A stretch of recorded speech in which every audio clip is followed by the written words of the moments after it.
Hey there, welcome to 9 Little Aussies. I'm Chrissy, and today I'm going to be getting a few things done in the kitchen while I have an empty house and it's very quiet. So I am actually going to make some sauerkraut, which is something I haven't really got back into since we've moved here to America. So I'm only doing a really small batch today. Often it's something that is great to do if you go to the farmers markets, or you can in Australia, you could order them online, like these fresh groceries in Claremont would come on a big truck and you could order bulk and get like a box at a time. I just have a couple of cabbages, and I meant to do this like a week ago, and I used some of this in a meal the other day. So we've got like, I would say I guess it's close to 1.5 cabbages, I think. So I'm just going to do a small batch. We'll see how much fits in this. And at least it'll get me back in the habit, hopefully, and then we'll start doing more and more. So I'm going to start by peeling off the outer layers. Just the more spongy looking, they're just a little wilted, but I'm going to keep them because I will need them at the end. Now this one has at some point had a cut into it or something, so I'll cut off those bits, because what you don't want is to have any leaves that have any mold on them or mildewy looking stuff, because then you're going to be introducing bacteria, and there's good bacteria on the cabbage leaves, and we want that to proliferate, but we don't want to kind of hinder the process with any bad bacteria. We're wanting the cabbage to ferment. It's a wonderful, natural, really easy probiotic that you can introduce into your diet. And the reason I like to do it is it's such a good, easy side that you can put with just about any meal. Now you can do this in a food processor, but number one, I don't have one yet.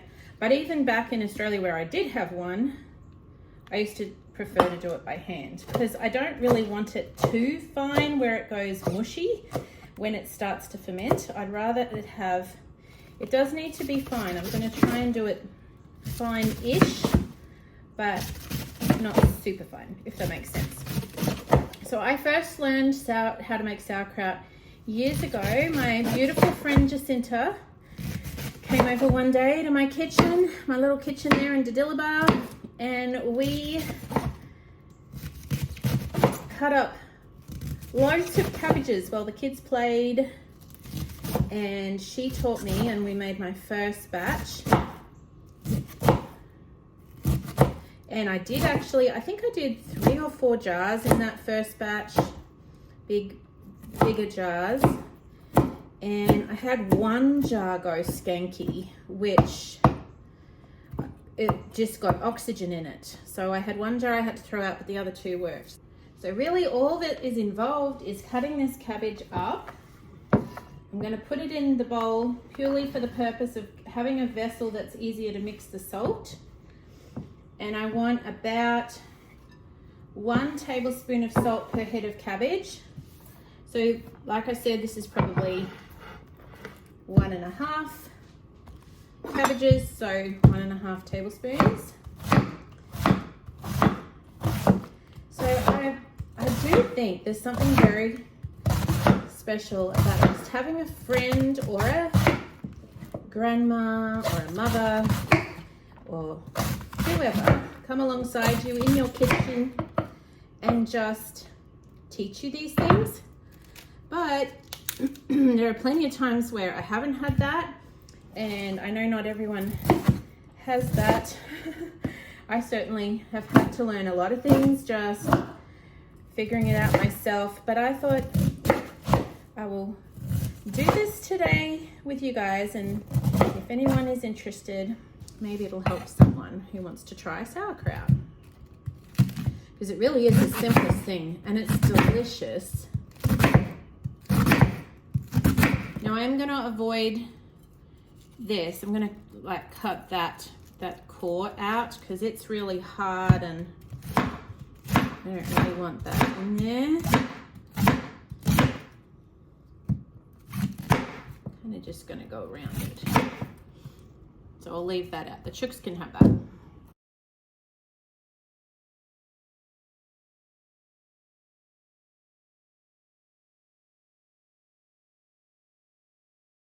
Okie dokes, so we've got our cabbage all cut up and I've got this bowl kind of full. The next thing, the only other thing you need is salt. Now, it doesn't have to be a particular type of salt, but you do want, so I'm going to put about a tablespoon in here. It doesn't have to be a particular type of salt, but you do want to make sure it's just pure salt that doesn't have any anti-caking agents in it. So table salt you buy will probably have anti-caking agents and you don't want that. You just want straight mineral salt. This is Redmond real salt. Himalayan salt is what I used to use in Australia and it worked really well. Celtic salt, straight sea salt, anything that is just a pure salt. Okay, so I'm just going to start to kind of massage the salt through the cabbage. And what will happen is it will start to draw out the moisture.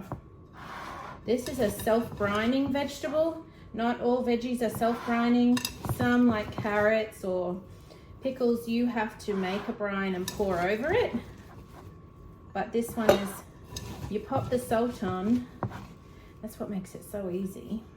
I don't think my, I think I need a bigger bowl. This one is considerably bigger. We're going to switch it out. Rub your hands in it a little. If there's any bits that you missed that weren't cut small enough, you can break them up. This is just been all cut up in not too small, but reasonably fine. And then the salt all mixed in. According to Siri, this is 4 pints, which is half a gallon. So this is a quart. This is obviously quite a bit bigger. So I'm going to use this one.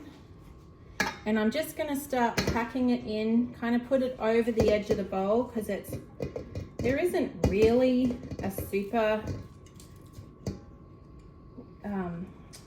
clever way to do this without making a mess. Sauerkraut, in my experience, is just a messy process.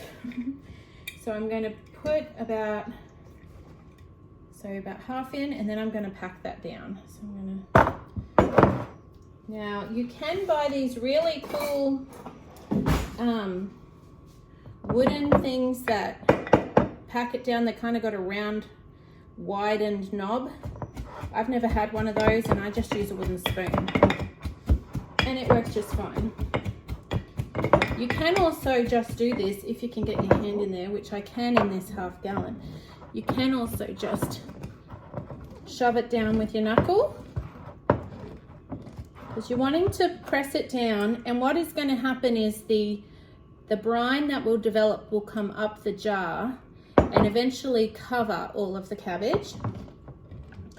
So part of what we're doing is releasing the brine, the liquid from the cabbage as we push down, but we also want to remove any air pockets down here. You can also do this with purple cabbages. You can mix purple and regular green cabbages. It doesn't really matter.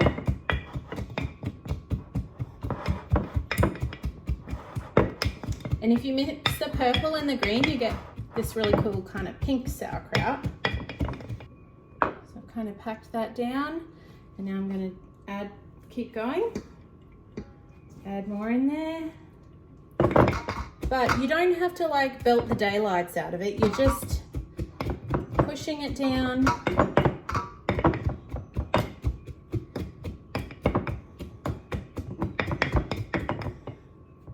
I'm going to get my fist in there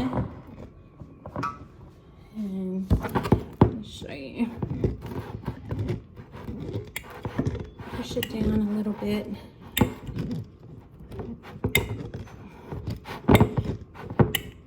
Knuckle it in.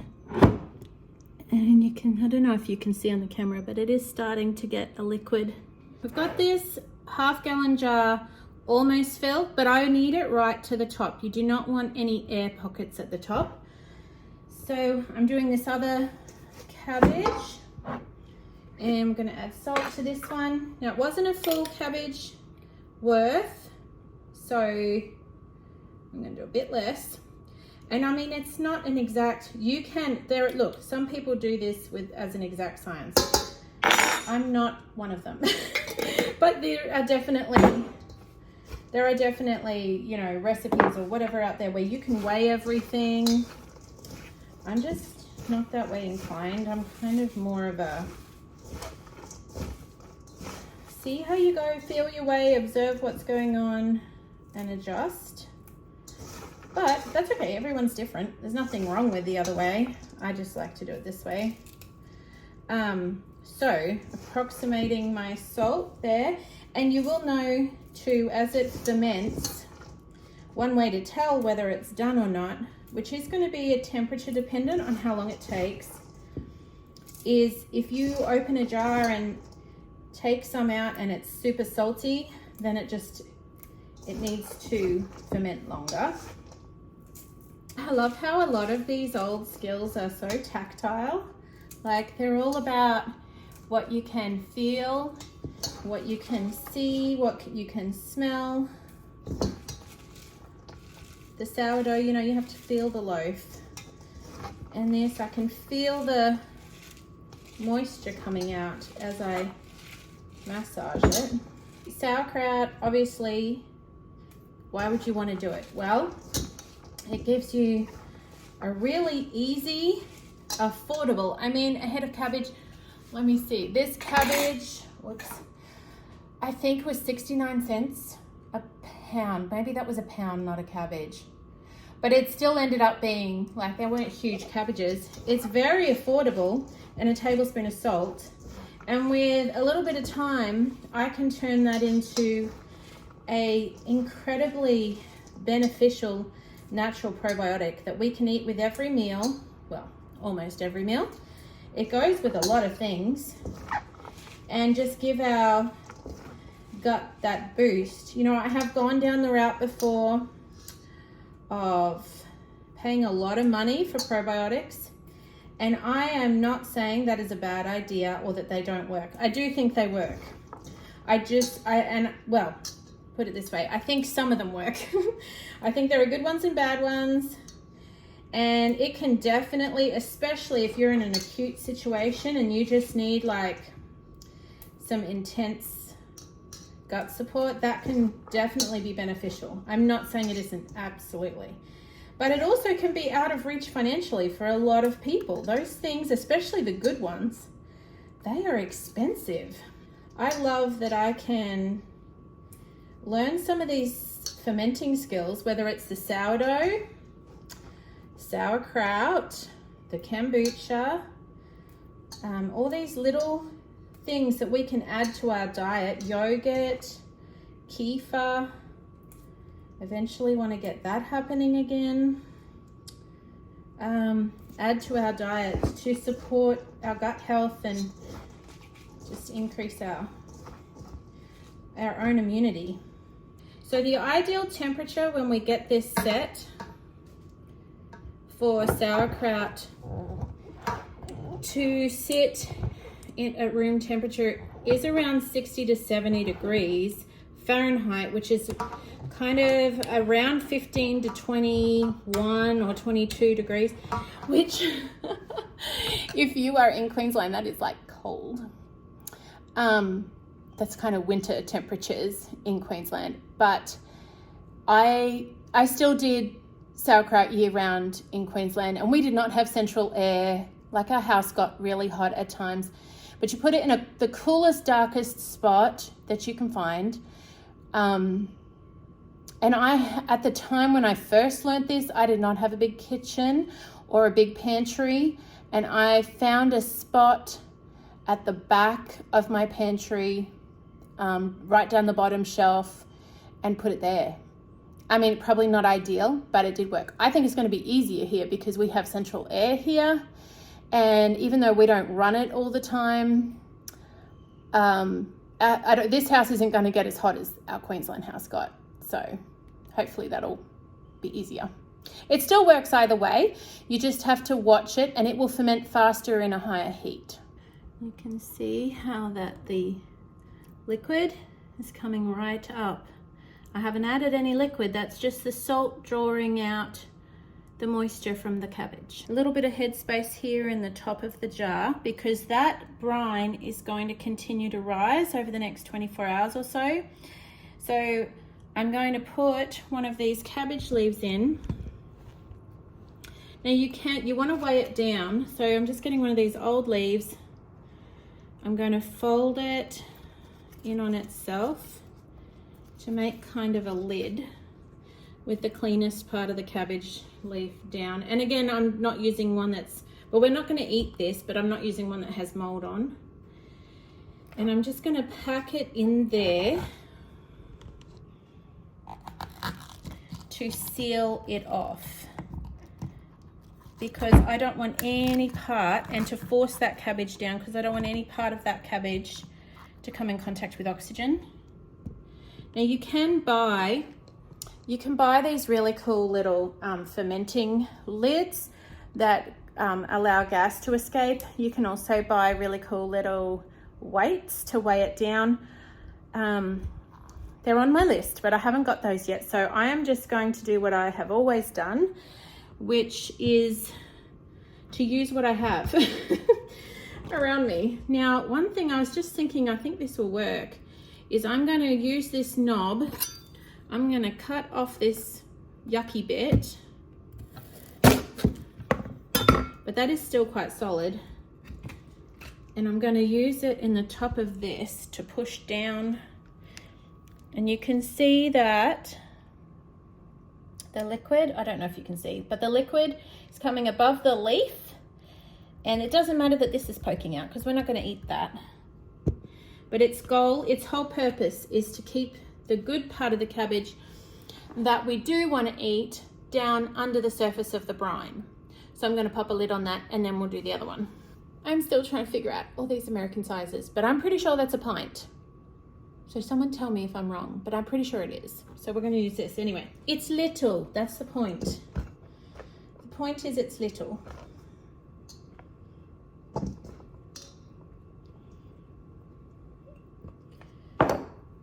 So same thing, just on repeat. Yep, the brine's coming up above this one now.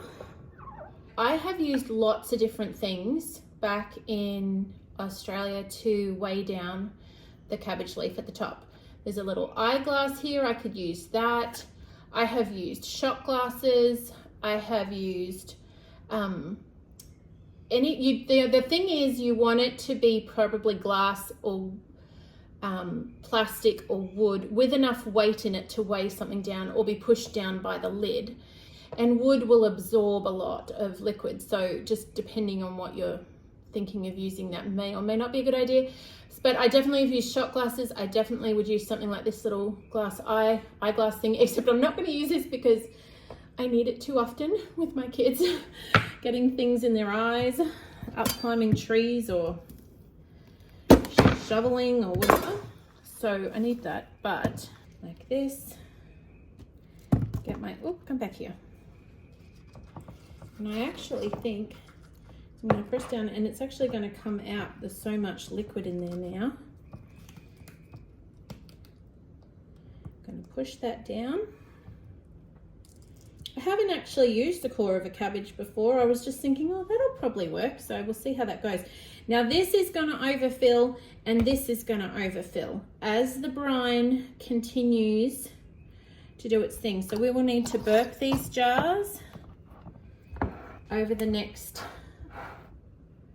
little while. Now I'm going to pop them in the pantry in a dark place and let them do their thing. But I'm going to put them in this glass little mini casserole dish with sides on it, because these will likely, this liquid will come up here and overflow in the first few days as that salt is drawing out all of the moisture out of the cabbage. I'm going to come back probably twice a day, maybe even 3 times a day for the first little bit, just because I haven't done this here before and I'm not 100% sure what to expect, because so many things are environmental, so dependent on temperature and humidity and things like that. I suspect this is going to take a little bit longer to ferment than it did in Queensland, especially at this time of year. So in Queensland, I would be starting to check my jars to see if they're ready to eat at around 10 days, definitely 2 weeks. I'm not so sure that that's going to be the case here. I have listened to a couple of different people in the States, and now these are in cooler climates to Texas, but like they can take 4 to 6 weeks. So it just depends on where you are. The other issue with this, yes, there's environmental issues and temperature and humidity and all those things, but there's also your taste. So some people are going to like sauerkraut more sour, and some people are going to like it less sour. So really, you can't, there's no error in having it one way or another. It's just according to your taste. I actually like it both ways, I think. Like, I like it when it's only just done, and then I like it quite a bit more sour. It will continue. So what will happen is whether, say I check it at 2 weeks and I think, no, this is good, I'll put it in the fridge and it will continue to slowly ferment, but it will store in the fridge for months. It won't last months because we'll eat it, but it would potentially store in the fridge for months. So we will I will use it in meals or as a side or on sandwiches or whatever the case may be. But you can then just decide for yourself, well, no, I like it a bit more sour, or no, I like it a little bit less sour. That's just a personal taste. When I say burp these, all I mean, in case you're unfamiliar with that term, is I'm just going to take the lid off and put it back on. And really, you can maybe even just loosen it and tilt it up a little bit and screw it back down. Same with this one, just release any gases that are built up. I'm going to try and incorporate more of these fermented foods that I used to have in my routine. I guess I'm just re-establishing our norm. We've been here, unbelievably, in the States almost a year. At the end of March, it'll be a year. All that time has not been in this house. We've only been here on this property since September last year. So it just takes quite a while to kind of settle and get back into your normal rhythms and routines. And it just feels so good to start getting some of these habits back in my life, in my kitchen, and just starting to feel a little bit more like my feet are on the ground. But I am really looking forward to having this going regularly. I'll keep my sourdough going. One of the next things on my agenda is kombucha. It's great through the summer. We used to love making both flavored and unflavored kombuchas in Australia. I have just got to locate a SCOBY. And I used to use recycled, anyway, I digress. But I used to use recycled passata jars in Australia. And I haven't found passata here, but they were just the perfect kind of size for a drink. And I used to use those to make my kombucha. So I shall have to find all those new little things. So I will be hunting around East Texas for a SCOBY, and hopefully that'll be one of my next projects. But thanks for coming along with me today as I make sauerkraut, and I will let you know how it goes when it's done with the fermenting.